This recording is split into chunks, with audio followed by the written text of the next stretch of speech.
J'aimerais vous demander de tourner dans un livre de l'Ancien Testament ce matin.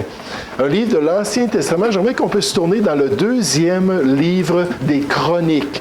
Deuxième livre des Chroniques, au chapitre 34. On a un roi, deux rois, premier chronique et ensuite deuxième chronique. Au chapitre 34 ce matin.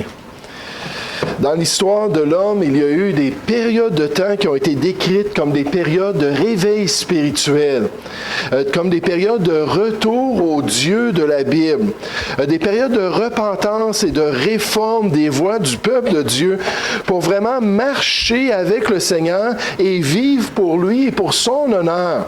Mais dans ce passage que j'aimerais qu'on puisse regarder ce matin, on a une de ces périodes-là où le peuple juif, après avoir eu une série de mauvais rois, vous savez, quand on regarde après la division du royaume, il y a eu les rois dans le nord, on appelait ça les tribus d'Israël, puis ensuite les rois dans le sud, les tribus de Juda. Et tous les rois d'Israël ont été des mauvais rois. Il n'y a aucun bon roi dans le nord. Tandis que dans le sud, c'était à peu près 60% de bons, 40% de mauvais. Mais dans les tribus du sud, en Juda, il y a eu une série de mauvais rois, dont le roi Manassé, qui a été vraiment le pire des rois en Juda. C'est un peu le Akab, si on pourrait dire, des tribus de Juda. Ensuite, il y a eu son fils qui est venu, puis là, ensuite, après lui, est venu le roi Josias. Puis pendant le règne du roi Josias, qu'on voit ici dans 2 Chroniques, chapitre 34, on voit un réveil spirituel au milieu du peuple de Dieu. On voit un retour, une unité, une unisson de cœur, alors que le peuple de Dieu, on dit, « Seigneur, on veut te plaire. Seigneur, on veut marcher dans tes voies, on veut accomplir ta volonté. » Le titre de mon message ce matin, c'est « Les caractéristiques d'un vrai réveil ». Les caractéristiques d'un vrai réveil. Des fois, on parle à des gens concernant le réveil spirituel, puis ils ont toutes sortes d'idées, des éléments ou des caractéristiques d'un réveil spirituel. Mais ici, dans ce passage, on en voit 3. Les 3 qui sont vraiment très importants. Puis 3 éléments devant lesquels on peut se poser la question, est-ce que je suis en communion avec Dieu? Est-ce que je suis en train de marcher sincèrement avec le Seigneur? Ou est-ce que peut-être j'aurais besoin d'un réveil dans ma vie? Vous savez, ce n'est pas juste dans l'Ancien Testament. À quelques reprises, on le voit dans le Nouveau Testament. C'est à tous les jours qu'on a besoin de se poser cette question. Seigneur, est-ce que je suis en train de marcher avec toi? Est-ce que je suis en train de te plaire? Est-ce que je suis en train d'être dans une relation qui t'est agréable pour pouvoir te glorifier et pour pouvoir accomplir ton plan? Regardez le verset 1 et 2 alors qu'on introduit le passage. On le dit dans 2 Chroniques, chapitre 34, « Josias avait 8 ans lorsqu'il devint roi. » Wow! Hey, ça, c'est spécial, n'est-ce pas, déjà là? Et il régna 31 ans à Jérusalem, jusqu'à peu près l'âge de 38-39 ans. Il fit ce qui est droit aux yeux de l'Éternel, et il marcha dans les voies de David, son père. Puis quand on dit ça concernant un roi qui a marché comme David, son père, là, on nous parle d'une vraie spiritualité. On nous parle de quelqu'un qui avait un cœur tout entier pour Dieu. Parce que malgré tous les défauts de David, la Bible nous dit qu'il a vraiment marché sincèrement avec son Dieu. Donc, on voit qu'il était comme David, son père. Il ne s'en détourna ni à droite, ni à gauche. Puis là, on rentre dans les détails. Puis on nous explique ce qui s'est produit au milieu du peuple. Ce texte biblique-là, ce récit biblique répond à la question, qu'est-ce qu'un réveil spirituel? À quoi est-ce que je peux m'attendre si Dieu touche mon cœur? Qu'est-ce que le Seigneur ferait particulièrement s'il essayait de me réveiller spirituellement? Me ramener à mon premier amour, me ramener à une relation intense avec lui. Qu'est-ce qu'il produirait concrètement dans ma vie? Puis c'est pour ça qu'on veut regarder ses caractéristiques. Mais juste avant de voir ces choses ce matin, j'aimerais qu'on puisse se tourner devant la présence de Dieu et demander à Dieu qu'il accomplisse sa volonté dans notre vie. On a un bel exemple d'un peuple qui est revenu à Dieu. Et si on a besoin d'apprendre quelque chose, le Seigneur est là pour l'accomplir dans notre vie. Mais juste avant, il faut ouvrir notre cœur et demander sa bénédiction. Prions ensemble, s'il vous plaît. Ô Père Céleste, Seigneur, je veux te remercier, Père, pour ce privilège de pouvoir prêcher ta parole, ce privilège de pouvoir exposer ce texte biblique, de pouvoir faire ressortir ces caractéristiques d'un vrai réveil.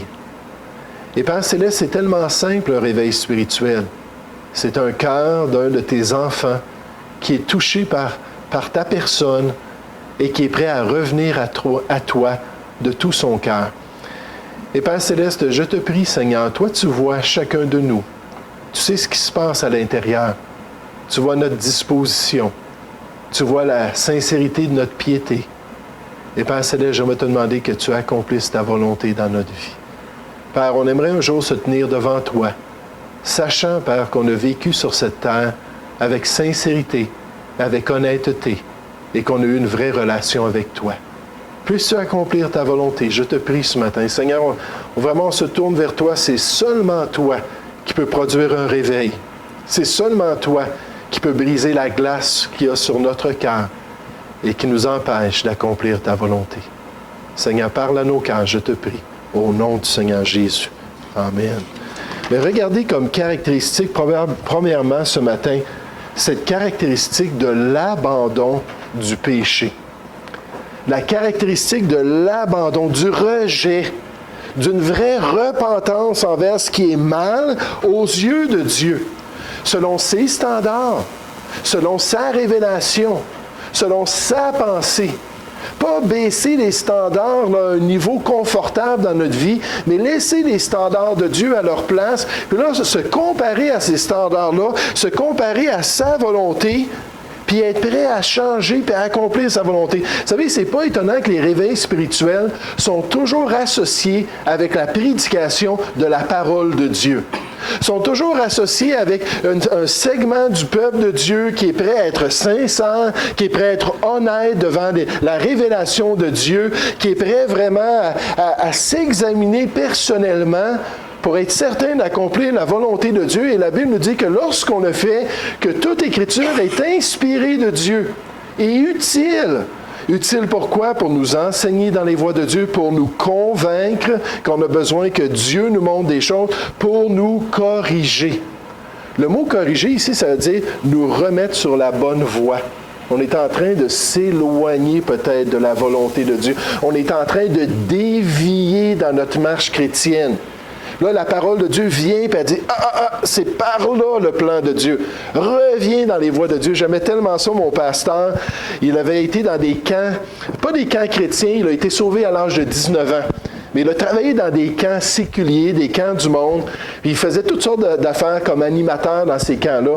Puis il expliquait, il dit, vous savez, une boussole, c'est un élément tellement intéressant, tellement pratique lorsqu'on s'en va dans la nature, lorsqu'on cherche à s'orienter. Mais il dit, il faut comprendre qu'une boussole, il faut la surveiller attentivement, parce que si on fait juste lui permettre de nous pointer quelques degrés loin de notre destination, il dit, après des heures de marche, quelques degrés, ça peut être très loin de la destination. Puis il dit, vous savez, on a une boussole comme ça dans notre cœur. Puis Dieu essaie de l'aligner, Dieu essaie de la faire pointer vers le nord pour qu'on puisse connaître sa volonté. Puis il ne faut pas lui dévier un petit peu. Parce qu'après 20 ans de vie chrétienne, on va être bien loin du plan de Dieu. Après 40 ans de vie chrétienne, on va être dans le bourbier du péché peut-être. Puis l'importance de laisser la parole de Dieu nous corriger, nous instruire dans la justice de Dieu. Remarquez ici dans le passage cette importance d'abandonner le péché. Lorsque Josias est venu à Dieu, on nous dit le 8e année de son règne, c'était un adolescent, là. Comme il était encore jeune, il commença à rechercher le Dieu de David, son père. Et la 12e année, il commença à purifier Juda et Jérusalem des hauts lieux, des idoles, des images taillées, des images en métal fondu. On renversa devant lui les autels des Baals et il abattit les statues consacrées au soleil qui étaient dessus. Il brisa les idoles, les images taillées, les images en métal fondu et les réduisit en poussière. C'est certain qu'à cette époque-là, en Israël, leur grand péché, les Juifs, c'était l'idolâtrie. C'était qu'ils se tournaient vers des icônes, ils se tournaient vers des statues, ils adoraient ce qui n'était pas un vrai Dieu. Mais nous, on peut avoir toutes sortes d'autres problèmes dans notre vie. Ça n'a pas besoin d'être quelque chose de tangible, de physique, de visible, que là, on peut dire, ah tiens, on va venir, on va abattre les statues, on va renverser les idoles. Non, ça peut être juste de l'amertume dans mon cœur. Ça peut être du ressentiment contre un de mes bien-aimés, ça peut être un esprit de vengeance, ça peut être de la jalousie, ça peut être de la convoitise. Ça peut être un manque de patience envers les choses de Dieu, puis la volonté de Dieu. Il peut arriver toutes sortes de choses dans notre vie, puis Dieu nous amène à faire un nettoyage. Je racontais quand on faisait cette étude sur la sanctification, comment lorsque moi j'ai été sauvé à l'âge de 21 ans, puis une des choses que j'avais dans ma vie, c'était la musique heavy metal. Puis moi, j'étais allé à des dizaines de spectacles au Forum. Je suivais ces groupes heavy metal-là. C'était mes groupes favoris. Puis c'était une grande idole dans ma vie. Puis à un moment donné, je me suis assis, après avoir été sauvé, c'était juste quelques semaines que j'étais sauvé, je me suis assis dans l'appartement de mon père, puis là j'avais tous les disques devant moi, des cassettes à cette époque-là, les 33 tours, les 45 tours, peut-être que vous ne savez pas c'est quoi des disques en vinyle, là. C'est correct, mais il n'y a pas de problème. Mais donc il y avait ces choses-là devant moi, puis là sur une des pochettes, je pense que c'était Iron Maiden. Il y avait la mascotte d'Iron Maiden qui était en train de noyer un prêtre dans une rivière. Puis là, le prêtre avait des chaînes autour de lui, puis la mascotte était en train de le noyer. Puis là, j'étais devant ça, puis je me suis dit, qu'est-ce que je suis en train de faire là? Qu'est-ce que je suis en train d'écouter dans ma vie? Puis là, j'ai pris tous ces disques-là, puis j'en avais pour des centaines de dollars. J'ai tout détruit, les cassettes, les disques, j'ai mis ça dans des sacs de vidange, j'ai jeté ça au vidange. Là, je suis arrivé à l'église le dimanche après, puis j'ai partagé ça avec un de mes frères. Puis il dit, ouais, mais c'est évident que c'est Dieu qui a travaillé dans ton cœur. Dieu savait exactement ce que tu avais besoin de purifier. Il savait exactement ce que tu avais besoin de nettoyer. C'est-à-dire, il répandit au verset 4 la poussière sur les sépulcres de ceux qui leur avaient sacrifié. Il brûla les ossements des prêtres sur leurs autels. C'est ainsi qu'il purifia Juda et Jérusalem. Dans les villes de Manassé, d'Éphraïm, de Siméon et même de Nephtali, donc il est parti dans les tribus du nord, partout au milieu de leurs ruines. Il renversait les autels, il mit en pièces les idoles, les images taillées, les réduisit en poussière et il abattit toutes les statues consacrées au soleil dans tout le pays d'Israël. Puis il retourna à Jérusalem. Premièrement, donc, on voit qu'un vrai réveil, ça implique le rejet ou l'abandon du péché. Dieu nous montre notre état spirituel. Il nous montre notre souillure personnel. Il nous aide à comprendre que lui, il est juste. Lui, il est lumière. Et il nous appelle à marcher dans la lumière comme lui-même est dans la lumière pour qu'on puisse purifier notre vie. Est-ce qu'il y a des choses dans notre vie qu'on tolère qui sont contraires à la volonté de Dieu? Est-ce qu'il y a des éléments dans notre quotidien qu'on tolère qui sont contraires à la révélation de Dieu? Est-ce que peut-être qu'on a besoin de dire au Seigneur, Seigneur, je suis prêt à revenir à toi. Dans Jacques 4 au verset 8, on nous dit, approchez-vous de Dieu et il s'approchera de vous. Mais selon ses conditions, il dit, nettoyez vos mains, pécheurs, purifiez vos cœurs, hommes irrésolus. Et combien de fois dans ma vie chrétienne, Dieu a mis le doigt sur des choses que je tolérais? Combien de fois est-ce qu'il a manifesté mon état spirituel? Pourquoi? Pour que je puisse me mettre en règle avec lui. Et donc, premièrement, on voit cette caractéristique de l'abandon du péché. Maintenant, deuxièmement, comme caractéristique, on a cette caractéristique du retour à la maison de Dieu. la caractéristique du retour lorsqu'il y a un vrai réveil spirituel, le retour à la maison de Dieu, le retour au culte public. Dans la Nouvelle Alliance, ça veut dire le retour à l'Assemblée, le retour à l'Église.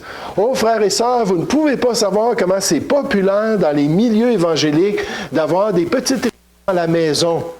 D'inviter un frère, d'inviter peut-être un couple, de venir à la maison, lire la Bible ensemble et dire « Tiens, on a fait notre responsabilité pour la semaine. » Tandis que le Nouveau Testament parle de l'Église et présente la structure de l'Église, présente l'appel que Dieu met sur l'Église, les dons qu'il a donnés à l'Église. Et quand il y a un réveil spirituel, on doit revenir à l'œuvre de Dieu dans l'Église locale. Regardez ici dans notre passage au verset 8. On nous dit la 18e année de son règne, après qu'il eut purifié le pays et la maison, il envoya Shaphan, fils d'Atsalia, Maaséja, chef de la ville, et Joash, fils de Joachas. On avait un homme dans notre assemblée à Boucherville qui parlait l'hébreu. Puis quand il nous entendait prêcher, là, puis juste mentionner ces noms-là, il riait toujours. Parce qu'il disait « Ah, c'est pas comme ça du tout qu'on prononce là. » Mais donc, le fils de Joachas, l'archiviste, pour réparer la maison de l'Éternel, son Dieu. Il s'était livré à l'idolâtrie, il s'était éloigné dans l'erreur, et ils avaient abandonné la maison de Dieu. Ils avaient négligé le culte du seul vrai Dieu. Ils se rendirent auprès du souverain sacrificateur Hilkija et on livra l'argent qui avait été apporté dans la maison de Dieu et que les Lévites gardiens du seuil avaient recueilli de Manassé et d'Éphraïm et de tout le reste d'Israël, et de tout Juda et Benjamin et des habitants de Jérusalem. On le remit entre les mains de ceux qui étaient chargés de faire exécuter l'ouvrage dans la maison de l'Éternel. Et ils l'employèrent pour ceux qui travaillaient aux réparations de la maison de l'Éternel, pour les charpentiers et les maçons, pour les achats de pierres de taille et les bois destinés aux poutres et aux charpentes des bâtiments qu'avaient détruits les rois de Juda. Ces hommes agirent avec probité dans leur travail. Ils étaient placés sous l'inspection de Jachad et de Abdias, lévites d'entre les fils de Merari, et de Zacharie et de Meshulam, d'entre les fils des Kéatites. Tous ceux des Lévites qui étaient habiles musiciens surveillaient les manœuvres et dirigeaient tous les ouvriers occupés aux divers travaux. Il y avait encore d'autres Lévites, secrétaires, commissaires et portiers. Puis une des choses qu'on voit effectivement dans le peuple juif, c'est quand ils s'éloignaient dans l'idolâtrie, ils mettaient un X sur le temple de Dieu. Ils cessaient d'aller au temple pour adorer Dieu. Ils cessaient de prendre soin des ouvriers qui étaient là pour offrir un culte à Dieu. Et ils cessaient leurs occupations dans le culte public en l'honneur de l'Éternel. Mais quand il y a un vrai réveil spirituel, Dieu va nous ramener à l'Église de Dieu. Il va nous ramener dans l'assemblée chrétienne, qui est appelée dans les Écritures la maison de Dieu. C'est pas étonnant parce que l'Église, ce sont les gens, les enfants de Dieu, qui se réunissent ensemble, qui viennent s'assembler pour suivre les ordonnances, puis pour accomplir la volonté de Dieu en tant qu'Église. Mais donc, c'est la maison de Dieu qui est l'Église, l'assemblée du Dieu vivant, la colonne et l'appui de la vérité. Oh, en tant que chrétien, si on n'a pas vraiment à cœur l'Église, peut-être qu'on vient pour plaire à nos parents, peut-être qu'on vient pour plaire à notre épouse, peut-être qu'on vient pour une autre motivation quelconque, mais c'est plus dans notre cœur de servir dans l'Église. C'est plus dans notre cœur de mettre au service des autres les dons qu'on a reçus. Puis qu'on n'est pas prêt à être un membre actif dans l'Assemblée de Dieu. Peut-être qu'on a besoin d'un réveil spirituel. Peut-être qu'on a besoin de réaliser que c'est notre responsabilité de prendre soin des autres enfants de Dieu. Combien souvent les chrétiens viennent à l'Église pour recevoir? Combien souvent ils viennent à l'Église pour qu'on s'occupe d'eux, pour qu'on les écoute, pour qu'on soit attentionné à leurs besoins? Puis il n'y a rien de mauvais si c'est réciproque. la Bible nous parle toujours des relations dans l'Église en disant les uns les autres. Donc moi, je vais venir pour t'écouter. Moi, je vais venir pour veiller sur toi. Moi, je vais venir pour t'exciter à l'amour et aux bonnes œuvres. Moi, je vais venir pour t'exhorter dans les voies de Dieu. Mais puisses-tu le faire aussi pour moi? Réciproquement, la Bible nous dit, mais exhortez-vous les uns les autres. C'est un impératif, c'est un commandement. Exhortez-vous les uns les autres chaque jour, aussi longtemps qu'on peut dire aujourd'hui. Et j'aimerais vous dire que dans notre vie, c'est toujours un nouveau aujourd'hui. Aussi longtemps que nous sommes vivants. Aussi longtemps que nous sommes sur cette terre. Là, je comprends qu'il y a des personnes qui sont alitées. Je comprends qu'il y a des personnes qui n'ont plus la capacité d'aller à l'Assemblée. On devrait essayer de s'occuper d'eux, puis d'aller les visiter, puis ainsi de suite. Mais là, la Bible nous dit que notre responsabilité, c'est pour le restant de notre vie, tant qu'on a le souffle de vie dans notre corps, qu'on devrait être prêt à aller à l'Église et à se donner aux autres et à prendre soin des autres, à s'encourager puis à s'exhorter. Puis on nous dit pourquoi ici, afin qu'aucun de vous ne s'endurcisse par la séduction du péché. Vous savez, il y a des choses qui sont totalement séductrices dans le monde. Il y a des pratiques, il y a des comportements qui sont totalement mensongers, qui sont trompeurs. Puis si en tant que chrétien, on ne vient pas les uns avec les autres pour se réchauffer spirituellement, ça va être tellement facile de se détourner de la volonté de Dieu. Au verset 12 de ce passage-là, ça nous dit qu'au point qu'un chrétien, un du milieu de vous, peut se détourner du Dieu vivant et vrai. À quel endroit est-ce qu'on va m'encourager à connaître Dieu? À quel endroit est-ce qu'on va m'exhorter à vivre pour Dieu, puis à suivre la volonté de Dieu? Sinon, dans l'Église de Jésus-Christ. C'est certain que si c'est ça que j'ai dans mon cœur, d'être fidèle pour plaire au Seigneur sur cette terre, je vais trouver un endroit qui va m'encourager à le faire. Un endroit où on va avoir un esprit de corps, un endroit où on va se soutenir mutuellement, puis qu'on va pouvoir aller d'un même pas ensemble dans les voies de Dieu, pour pouvoir plaire à Dieu et pour pouvoir le glorifier. Mais comme caractéristique numéro 1, on voit cet abandon-là du péché. On se purifie lorsqu'on s'approche de Dieu. Caractéristique numéro 2, on revient à la maison de Dieu. On veut être avec d'autres chrétiens. En fait, c'est un bon signe qu'on est dans une relation avec Dieu. Parce que la Bible nous dit, nous savons que nous sommes passés de la mort à la vie parce que nous aimons les frères. C'est un bon signe du salut, ça, si on a un intérêt. À l'âge de 21 ans, un pasteur m'ouvre la Bible, m'explique le plan du salut, j'invoque le nom du Seigneur, je lui demande de me sauver, de me pardonner, de rentrer dans ma vie, de me transformer. Puis après avoir prié, j'ai levé ma tête, j'ai dit, quand est-ce les réunions d'église?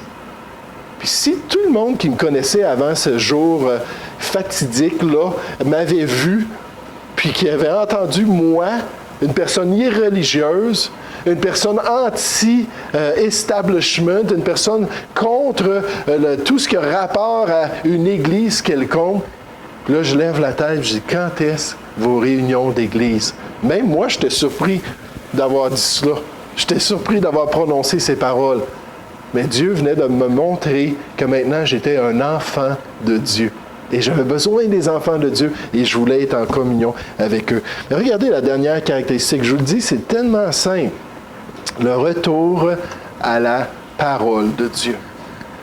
Le retour à la parole de Dieu. Le retour à l'autorité des Écritures, le retour aux instructions de la Bible comme le guide de notre vie. Je ne sais pas si vous êtes conscient de cela, mais le mouvement des écoles du dimanche, ça a débuté pendant des périodes de réveil en Europe et en Amérique du Nord au 18e et au 19e siècle. Là, on s'apercevait que les chrétiens venaient à l'église le dimanche matin, entendaient un petit message de 20 minutes, repartaient pour la semaine chez eux, puis c'était tout. Là, on s'apercevait que les chrétiens ne connaissaient pas leur Bible, ne connaissaient pas la volonté de Dieu. La Bible, c'est le manuel de vie. Ce sont les instructions que Dieu nous a données pour savoir comment vivre ici-bas. Là, les gens ont dit, qu'est-ce qu'on peut faire? Ah, les pasteurs, eux, ils vont à l'école, puis ils étudient pendant quelques années, puis donc, ils ont une formation dans la parole de Dieu. Mais qu'est-ce qu'on peut faire? Puis tout le mouvement des écoles du dimanche qui s'est développé à travers les nations, s'est développé pendant cette période de temps-là, alors que les gens ont réalisé l'importance de revenir à la parole de Dieu et de connaître la parole de Dieu. Regardez dans notre passage rapidement au verset 14. On nous dit, au moment où l'on sortit l'argent qui avait été apporté dans la maison de l'Éternel, le sacrificateur Hilkija, trouvant le livre de la loi de l'Éternel donné par Moïse. Est-ce que vous comprenez ce qu'on voit là, ici? Le peuple juif n'était même pas conscient que Dieu avait donné la Torah, que Dieu avait donné les commandements de la loi. Ils étaient tellement rendus loin qu'ils ne comprenaient même pas qu'ils avaient un livre pour les guider, un livre pour leur montrer la volonté de Dieu. On nous dit, verset 15, « Alors Hilkija prit la parole et dit à Shaphan, le secrétaire, « J'ai trouvé le livre de la loi dans la maison de l'Éternel. » Et Hilkija donna le livre à Shaphan. Shaphan apporta le livre au roi et lui rendit aussi compte en disant, « Tes serviteurs ont fait tout ce que tu leur as commandé. » Ils ont amassé l'argent qui se trouvait dans la maison d'Éternel, l'ont remis entre les mains des inspecteurs et des ouvriers. Shaphan, le secrétaire, dit encore au roi, « Le sacrificateur Hilkija m'a donné un livre. » Et Shaphan le lut devant le roi. Lorsque le roi entendit les paroles de la loi, il déchira ses vêtements. Ça, pour les Juifs, déchirer leurs vêtements, c'était un signe d'une grande contrition de cœur, de grand remords, de grande culpabilité. Ah! Qu'est-ce qui se passe? On a manqué le bateau. On ne comprenait pas de Dieu. On s'est éloigné de Dieu. Puis là, on voit il était vraiment touché. Vous savez, il y avait un groupe qui s'appelait les Quakers. Puis on nous parle des Quakers dans l'histoire de l'Europe. Ils sont venus en Amérique du Nord aussi. Puis une des raisons pourquoi on les appelait les Quakers, le mot Quaker, ça veut dire branler, ça veut dire être ébranlé. Puis une des raisons pourquoi ils étaient comme ça, c'est quand ils entendaient au début du groupe. Après ça, c'est devenu tellement mystique qu'il n'y avait plus bien la parole de Dieu dans le groupe. Mais au début, quand ils entendaient le message de Dieu, ils étaient touchés, comme dans le livre de Néhémie, n'est-ce pas, quand Néhémie apprend les vérités concernant le peuple qui s'était détourné encore une fois de la volonté de Dieu. Là, Néhémie voulait s'arracher la barbe, il voulait s'arracher les cheveux, il était complètement consterné.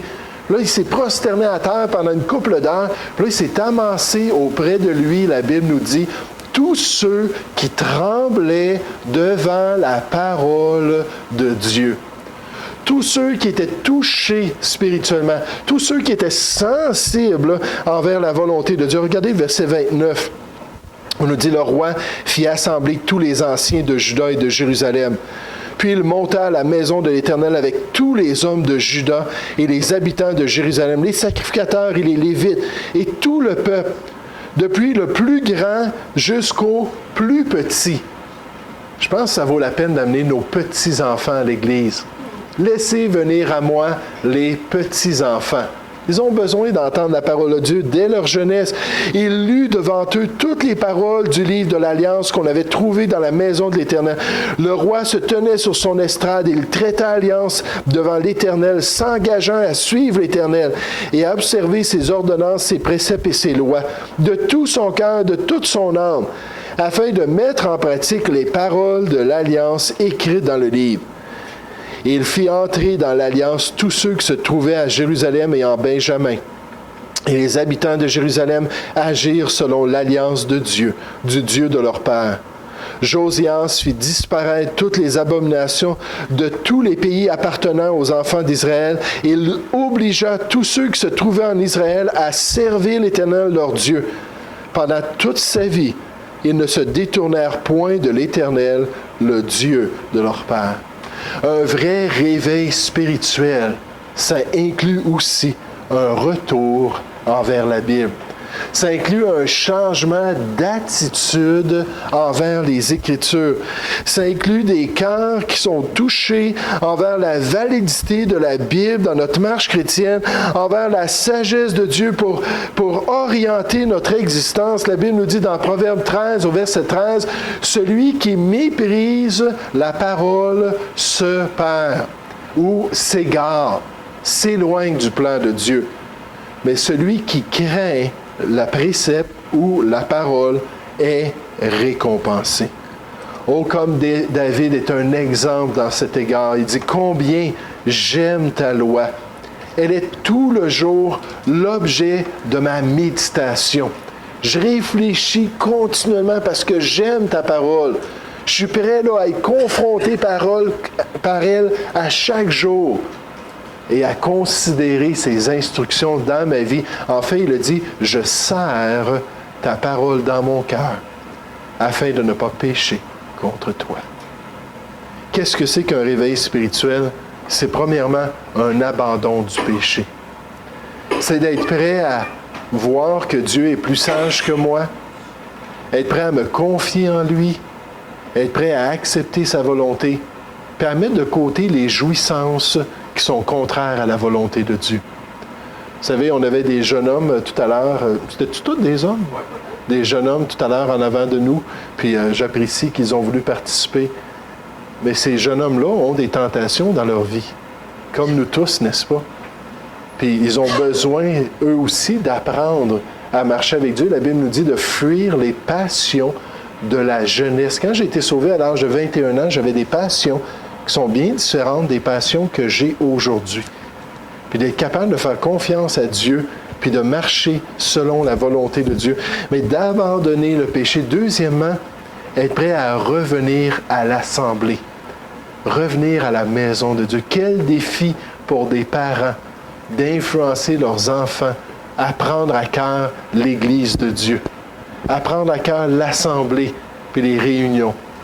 Et dernièrement, le retour à la parole. Seigneur, aide-moi dans ma vie à lire ta parole quotidiennement.